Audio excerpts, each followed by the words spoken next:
महाराष्ट्रामध्ये जाऊन त्या तुळजाभवानीच्या महाराज ठिकऱ्या ठिकऱ्या करणार. खान 40,000ची मोठी फौज घेऊन मराठवाड्यामध्ये आला. खान पंढरपुरावरून विठ्ठल रुक्मिणीची मूर्ती भंग करून तुळजापूरमध्ये उतरला. खानाला देवीच्या नवरामध्ये प्रवेश केला. खान देवीकडे बघून हसतो ही खानाला हातोडा घेतला. देवीच्या मूर्तीवर प्रहार केला. हिंदूंची पवित्र गाय खरपटत आणली. गाय कापली आणि रक्त आघाडीमध्ये घेतलं आणि खानाला देवीच्या अंगावरती रक्ताचा सडा वाकवला. खान उन्मत्त झालेला 40,000ची मोठी फौज पार वाकवलं तर 4चा आकडा करत होता. हातामध्ये तांब्या घेतला की त्याचा कानावला करायचा. काके शिवाजी महाराजांना धरायचं आणि राजाची गर्दन निर्मूळ मारायचं असा मानस खानाचा होता. 10 नोव्हेंबर 1659 राजे गडावरून खाली आले. राजांनी विचारलं खानाची उंची किती आहे? 6 फूट 8 इंच. आपल्या स्वराज्यात असा उंचीचा कोणी मावळा आहे का? पण मावळा ठरला संभाजी गावचे कोंढाळकर. संभाजी तुम्ही माझ्या समोर उभा राहा. 6, 7, 8, 9, 4 दिवस रंगीत तालीम. संभाजी गावजीला जर भेटलो तर खानाला आलिंगन दिल्यानंतर आपली गर्दन कशी लागेल त्याचा रंगीत तालीमीशी सराव झालेला केला. मुसलमानाचं एक पोरग होतं त्याचं नाव रुस्तमे जलाल. भाभी जान आप सो जाओ, अगर राजे मर गए तो हिंदुस्तान हमेशा के लिए सो जाएगा. मैं नहीं सोना. मी वाघ क्या बनवी.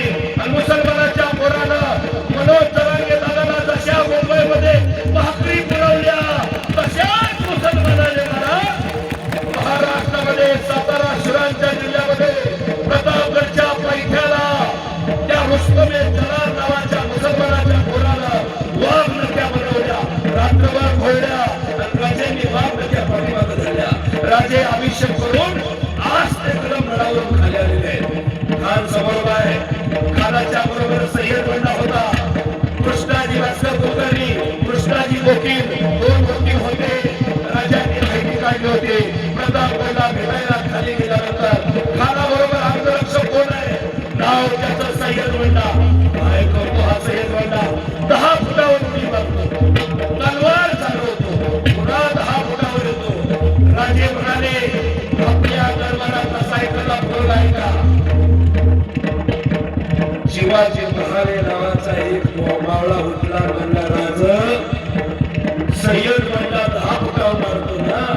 मी 12 फुटा उडी मारून दाखवतो सा. मला घ्या की तुमच्या बरोबर. आणि घेतलं राजानं. ते शिवाजी महाराज वाचले. शिवाजी महाराज उठले आले बघितलं समोर आणि शिवाजीला एकांतात दिली होती. खानाकडे बघू नका. फक्त तुमची नजर सय्यद बंडावर असू द्या. घात झाला तर आम्हाला पाठीमागून होईल. म्हणून हल्ला करायची अजून तुमच्या बोगराची त्या मराठ्यांवर ताकद नाही. राजांना अलीकडे गेलं. पहिल्यांदा महाराज मोगलांनी दगा केला. दगा राजांची गरज पकडली. राजेंनी महाराज अंगारा असल्यामुळे वर खानाचा फुगा गेला. खानाला बघडला. खानाला कळलं. राजे बचावले. राजांनी रुस्तमे जलालने लाल मुसलमानाच्या दिलेल्या पुरानं खास गणकोटामध्ये वाघ नक्या टाकल्या आणि अफजल खानाचा पोतरा टराटरा टराटरा खान तो पोतरा घेऊन आपल्या पोटामध्ये घालायला लागला. राजे आपको हम नहीं छोडेंगे. अरे हट. तुझ्यासारख्या लय औलादी आम्ही फाडल्यात. मराठ्याची औलाद आहे. मागून कधी वार करणार नाही.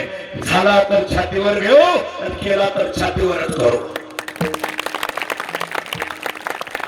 तडपले राजे. आणि संभाजी गावजी कोंढाळकरांनी अफजल खानाचं शिर धरलं आणि धडा वेगळं केलं. राजेंच्या हातात दिलं. राजे ते धड घेऊन गळत जवळ करत होते. राजे 10-15 फूट अंतरावर गेले. सय्यद बंडानं पाहिलं. सय्यद बंडानं शमशेर काढली आणि राजेंच्या अंगावर उडी मारली. 10 फूट उंच उडी मारणारा तो सय्यद बंडा. पण मायबाप जिवाजी महाराजांनी ही गोष्ट बघितली शिवाजी महाराजांनी हर हर महादेव हातातला महाराज दांडपट्टा वर पकडला, 12 फुटावर उडी मारली आणि हिंदवी स्वराज्याचे संस्थापक छत्रपती शिवाजी महाराजांवर होणारा वार एका न्हाव्याच्या पोरानं एका झपाट्यात हात वरचीवर करून टाकला. त्याचं नाव आहे शिवाजी महाराज. होते शिवाजी म्हणून वाचले शिवाजी. प्रतापगडचा रणसंग्राम झाला. सय्यद बंडा धारा फिरती.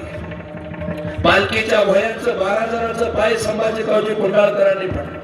संताजी घोरपडे तुटून पडले.